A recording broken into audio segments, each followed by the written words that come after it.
Welcome back to my channel. ಹೊಸದಾಗಿ channel ನೋಡ್ತಾ ಇದ್ದರೆ ಸಬ್ಸ್ಕ್ರೈಬ್ ಮಾಡಿಕೊಂಡು ಸಪೋರ್ಟ್ ಮಾಡಿ.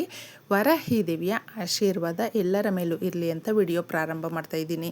ಇದೇ ಶನಿವಾರ ಈ ಶಕ್ತಿದಾಯಕವಾದ ಒಂದು ವಸ್ತುವನ್ನು ನೀವು ತಿಂದಿದ್ದೇ ಆದರೆ ಜೀವನದ ದಿಕ್ಕೇ ಬದಲಾಗುತ್ತೆ. ಹಾಗೂ ಶನಿವಾರ ನಾವು ನ್ಯಾಯದೇವರಾಗಿರುವಂಥ ಶನೇಶ್ವರನನ್ನು ಪೂಜಿಸುವಂಥ ಅತ್ಯದ್ಭುತವಾದ ಈ ದಿನ. ಹಾಗೂ ಶ್ರೀ ಮಹಾವಿಷ್ಣು ಭಗವಂತನು ಕಲಿಯುಗದ ದೈವ ಅಂತಲೇ ಹೇಳ್ತೀವಿ.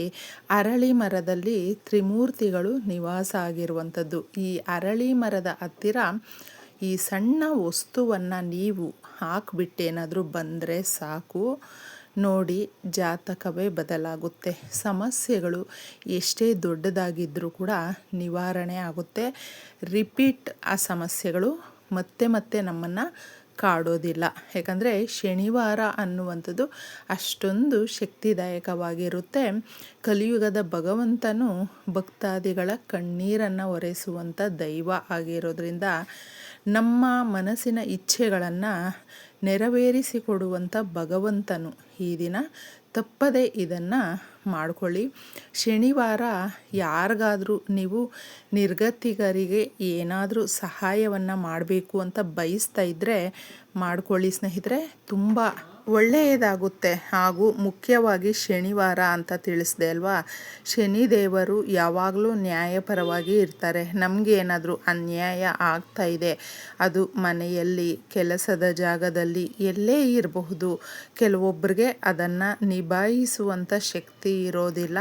ಅಂತಹವರು ಕೂಡ ಯಾರಿಗಾದರೂ ಬಟ್ಟೆಯನ್ನು, ಅದು ಕಪ್ಪು ಬಟ್ಟೆ ಆಗಿರಬಹುದು ಅಥವಾ ಚಪ್ಪಲಿ ಆಗಿರಬಹುದು, ಅಂಬ್ರೆಲಾ, ಛತ್ರಿ ಅಂತ ಹೇಳ್ತೀವಲ್ವ, ಅದನ್ನು ದಾನವಾಗಿ ಕೊಟ್ಟಾಗ ಅದನ್ನು ಬಳಸುವಂಥವರಿಗೆ ನಾವು ಏನಾದರೂ ಕೊಟ್ಟರೆ ಇಡೀ ಸಮಸ್ಯೆಗಳನ್ನು ನಾವು ತೀರಿಸ್ಕೊಳ್ಬಹುದು. ಹೌದು, ಅಷ್ಟೊಂದು ವಿಶೇಷತೆಯಿಂದ ಇರುತ್ತೆ. ಶನಿವಾರ ನೀವು ಕೆಲವೊಂದು ನೆನಪಿಟ್ಕೊಂಡು ವಸ್ತುಗಳನ್ನು ಮನೆಗೆ ತಗೊಂಡು ಬರೋದಕ್ಕೆ ಹೋಗಬೇಡಿ ಸ್ನೇಹಿತರೆ. ಏಕೆಂದರೆ ಎಣ್ಣೆ ಪದಾರ್ಥಗಳಾಗಿರಬಹುದು, ಕಬ್ಬಿಣದ ವಸ್ತುಗಳು ಅಥವಾ ವುಡ್ಡನ್ ವಸ್ತುಗಳು, ಅವುಗಳನ್ನು ಮನೆಗೆ ತಗೊಂಡು ಬರೋದ್ರಿಂದ ಸಮಸ್ಯೆಗಳು ಜಾಸ್ತಿ ಆಗುತ್ತೆ. ಹಾಗೂ ಸಾಲದ ಸಮಸ್ಯೆಗಳಿಗೆ ನಾವು ಆ ಸಮಸ್ಯೆಗಳಿಂದ ಹೊರಗಡೆ ಬರೋದಕ್ಕಾಗೋದಿಲ್ಲ. ಅವಶ್ಯಕವಾಗಿ ನಾವು ಏನಪ್ಪ ಇದು ಈ ರೀತಿ ಮಾಡ್ಕೊಂಡು ಬಿಟ್ವಿ ಅನ್ನುವಂಥ ಪರಿಸ್ಥಿತಿಗೆ ಬಂದುಬಿಡುತ್ತೆ. ಅದಕ್ಕೆ ಕೆಲವೊಂದು ವಸ್ತುಗಳು ಆ ದಿನ, ತಿಥಿ, ವಾರವನ್ನು ನಿರ್ಧಾರ ಮಾಡುತ್ತೆ. ಶನಿವಾರಕ್ಕೆ ಆ ರೀತಿ ಇರೋದ್ರಿಂದ ಇನ್ನು ನೀವು ಎಲ್ಲಾದರೂ ಶನಿದೇವರ ದೇವಸ್ಥಾನಗಳು ಇದ್ದರೆ ತಪ್ಪದೆ ಆ ದೇವಸ್ಥಾನಕ್ಕೆ ಎಳ್ಳು ಅಥವಾ ಎಳ್ಳೆಣ್ಣೆಯನ್ನು ದಾನ ಮಾಡೋದ್ರಿಂದ ತುಂಬ ಜನಕ್ಕೆ ಗೊತ್ತಿಲ್ಲದೆ ಸಮಸ್ಯೆಗಳು ಅಥವಾ ಪ್ರತಿ ಬಾರಿ ಆರೋಗ್ಯ ಕಾಡ್ತಾ ಇರುತ್ತೆ, ಆರೋಗ್ಯದಲ್ಲಿ ಏರುಪೇರಾಗ್ತಾ ಇರುತ್ತೆ, ಮೂಳೆಗಳ ಸಮಸ್ಯೆ ಅನ್ನೋದಿರುತ್ತೆ. ಅಂತಹವರಿಗೆ ತುಂಬ ಚೆನ್ನಾಗಿ ಚೇತರಿಕೆ ಆಗುತ್ತೆ. ಇದನ್ನು ನೀವು ಮಾಡ್ಕೊಳ್ಳಿ. ಅರ್ಧಾಷ್ಟಮ ಶನಿ, ಶನಿಯ ಒಂದು ಕಾಟ ಅನ್ನುವಂಥದ್ದು ನೀವೇನಾದರೂ ಅಂದ್ಕೊಂಡಿದ್ರೆ ಅವುಗಳ ಪ್ರಭಾವ ಕಡಿಮೆ ಆಗುತ್ತೆ.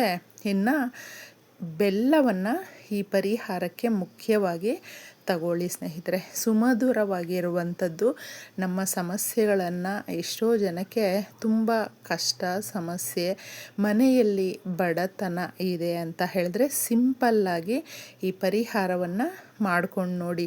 ಇದಕ್ಕೆ ನಮಗೆ ಒಂದು ತುಂಡು ಬೆಲ್ಲ ಬೇಕು, ಹಾಗೆ ವೀಳ್ಯದೆಲೆ 1-2 ಬೇಕಾಗುತ್ತೆ ಅಷ್ಟೇ. ಈ ಪರಿಹಾರಕ್ಕೆ ತುಂಬ ಸುಲಭವಾಗಿರುವಂಥ ಪರಿಹಾರ ಹಾಗೂ ಉತ್ತಮವಾದಂಥ ಫಲಿತಾಂಶವನ್ನು ನಾವು ಕಣ್ಣಾರ ನೋಡಬಹುದು. ಅದರ ಅನುಭವ ನಮಗೆ ಸ್ಪಷ್ಟತೆಯಿಂದ ಕಾಣಿಸುತ್ತೆ. ವೀಳ್ಯದೆಲೆ ಚೆನ್ನಾಗಿರುವಂಥದ್ದನ್ನು ನೀವು ತಗೊಂಡಿದ್ದೆ 2 ಎಲೆಗಳನ್ನು ಮುಖ್ಯವಾಗಿ ತಗೊಂಡು ಆ 2 ಎಲೆಗಳಲ್ಲಿ ಸ್ವಲ್ಪ ನೀವು ಎಷ್ಟು ಬೆಲ್ಲವನ್ನು ಇಡೋದಕ್ಕೆ ಸಾಧ್ಯ ಆಗುತ್ತೋ ಅಷ್ಟನ್ನು ಒಂದರಲ್ಲಿ ಇಡಿ. ಒಂದು ನಾವು ಅರಳಿ ಮರದ ಹತ್ರ ತಗೊಂಡೋಗಿ ಇಟ್ಬಿಟ್ಟು ಬರಬೇಕು. ವೀಳ್ಯದೆಲೆ ಸಮೇತ ವೀಳ್ಯದೆಲೆಯಲ್ಲಿ ಬೆಲ್ಲವನ್ನು ಇಟ್ಟು ಅರಳಿ ಮರದ ಹತ್ರ ನಾವು ಇಟ್ಟು ಬರೋದ್ರಿಂದ ನಮಗೆ ಏನಾದರೂ ಹಣಕಾಸಿನ ಸಮಸ್ಯೆಗಳು ಹಾಗೂ ಮನೆ ಕಟ್ಟೋದಕ್ಕೆ ಪ್ರಯತ್ನಪಟ್ಟು ಸೋತೋಗಿದ್ದರೆ ಅರ್ಧಕ್ಕೆ ನಿಂತೋಗಿದ್ರೆ ಅಥವಾ ಭೂಮಿ ದೋಷಗಳು ಇದ್ದರೆ, ಬಂಗಾರದ ದೋಷಗಳು ಇದ್ದರೆ, ಅಂದರೆ ಬಂಗಾರ ಪದೇ ಪದೇ ಕಳುವಾಗ್ತಾ ಇದೆ, ತಗೊಳ್ಳೋದಕ್ಕಾಗೋದಿಲ್ಲ, ತಗೊಂಡ್ರೂ ನಮ್ಮ ಹತ್ರ ನಿಲ್ಲೋದಿಲ್ಲ, ಗಿರ್ವಿ ಸೇರುತ್ತೆ, ಅಥವಾ ನಾವು ತಗೊಳ್ಳೋದಕ್ಕೇ ಆಗೋದಿಲ್ಲ, ಈ ರೀತಿ ದೋಷಗಳಿರುತ್ತೆ. ಅಂತಹವರಿಗೆ ದೋಷಗಳಿಂದ ಮುಕ್ತಿ ಹೊಂದಬಹುದು. ಇದನ್ನು ನೀವು ತಗೊಂಡೋಗಿ ಅರಳಿ ಮರದ ಹತ್ರ ಇಟ್ಟು ಬರೋದ್ರಿಂದ ತುಂಬ ಚೆನ್ನಾಗಿ ರಿಸಲ್ಟನ್ನು ನೀವು ಕಾಣಬಹುದು. ಇನ್ನು ಮತ್ತೊಂದು ವೀಳ್ಯದೆಲೆಯ ಮೇಲೆ ಚಿಕ್ಕ ತುಂಡಷ್ಟು ನಿಮಗೆ ಬೆಲ್ಲ ತಿನ್ನುವಂಥ ಅಭ್ಯಾಸ ಇದೆ, ತಿಂದರೆ ಏನೂ ಆಗೋದಿಲ್ಲ ಅಂತೇನಾದರೂ ಅನ್ನಿಸಿದ್ರೆ ಮಾತ್ರ ತಿನ್ನಬಹುದು.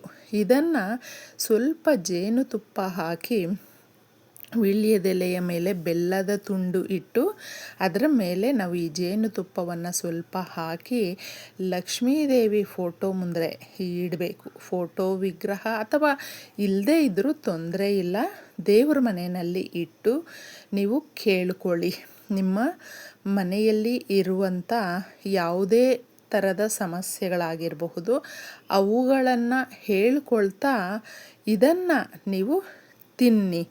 ನೋಡಿ, ಈ ಪರಿಹಾರವನ್ನು ನೀವು ಶನಿವಾರ ಬೆಳಗ್ಗೆ ಮಾಡಿಕೊಂಡ್ರೂ ಕೂಡ ತುಂಬ ಒಳ್ಳೆಯ ರಿಸಲ್ಟ್ ಬರುತ್ತೆ. ಕೆಲವೊಬ್ಬರಿಗೆ ಬೆಳಗ್ಗೆ ಮಾಡ್ಕೊಳ್ಳೋದಕ್ಕಾಗೋದಿಲ್ಲ, ಸಂಜೆ ಕೂಡ ಮಾಡಿಕೊಳ್ಬಹುದು. ಈ ಎರಡೂ ಪರಿಹಾರಗಳನ್ನು ಒಂದೇ ಬಾರಿ ಕೂಡ ನೀವು ಮಾಡಿಕೊಳ್ಳಿ. ಅಕಸ್ಮಾತ್ ನಮಗೆ ಎರಡು ಪರಿಹಾರಗಳು ಮಾಡಿಕೊಳ್ಳೋದಕ್ಕಾಗೋದಿಲ್ಲ ಅಂತ ಹೇಳಿದ್ರೆ ಇದರಲ್ಲಿ ಯಾವುದು ಆಗುತ್ತೋ ಅದನ್ನು ಕೂಡ ಮಾಡಿಕೊಳ್ಬಹುದು. ತುಂಬ ಚೆನ್ನಾಗಿ ರಿಸಲ್ಟ್ ಬರುತ್ತೆ. ಈ ವೀಳ್ಯದೆಲೆಯಲ್ಲಿ ನಾವು ಬೆಲ್ಲ ಇಟ್ಟು ಜೇನುತುಪ್ಪವನ್ನು ಸ್ವಲ್ಪ ಹಾಕಿ ತಿನ್ನೋದ್ರಿಂದ ನಮಗೆ ಇರುವಂಥ ದೋಷಗಳು ನಿವಾರಣೆ ಆಗುತ್ತೆ, ದೋಷಗಳಿಂದ ಮುಕ್ತಿ ಹೊಂದುತ್ತೀವಿ ಸ್ನೇಹಿತರೆ. ಜೇನುತುಪ್ಪ ಇಲ್ಲ ಅಂತ ಹೇಳಿದ್ರೆ ಸ್ಕಿಪ್ ಮಾಡಬಹುದು, ಬೆಲ್ಲವನ್ನು ಸೇರಿಸ್ಕೊಳ್ಬಹುದು. ಎಷ್ಟು ಸುಲಭವಾಗಿದೆ, ಕೇಳೋದಕ್ಕೂ ಆಶ್ಚರ್ಯ ಆಗಬಹುದು, ಆದರೆ ಇದು ಮಾತ್ರ ತುಂಬ ಚೆನ್ನಾಗಿ ನಮಗೆ ರಿಸಲ್ಟನ್ನು ಕೊಡುತ್ತೆ. ಈ ಉತ್ತಮವಾದಂಥ ಪರಿಹಾರವನ್ನು ಮಿಸ್ ಮಾಡ್ಕೊಳ್ಳೋದಕ್ಕೆ ಹೋಗಬೇಡಿ. ಯಾವುದೇ ರೀತಿಯ ಬಡತನ ಇದ್ದರೂ ಮನೆಯಲ್ಲಿ ಮೊದಲು ತೊಲಗಿಸುತ್ತೆ ಈ ಪರಿಹಾರ. ನೀವು ಮಾಡ್ಕೊಂಡು ನೋಡಿ, ನಿಮ್ಮ ಮನೆಯಲ್ಲಿ ಇರುವಂಥ ದರಿದ್ರ, ಬಡತನ, ಕಷ್ಟ, ಕಣ್ಣೀರು ಇವುಗಳನ್ನು ಹೋಗಲಾಡಿಸುತ್ತೆ. ತುಂಬ ಒಳ್ಳೆಯ ರಿಸಲ್ಟ್ ಬರುತ್ತೆ. ಎಲ್ರಿಗೂ ಧನ್ಯವಾದ.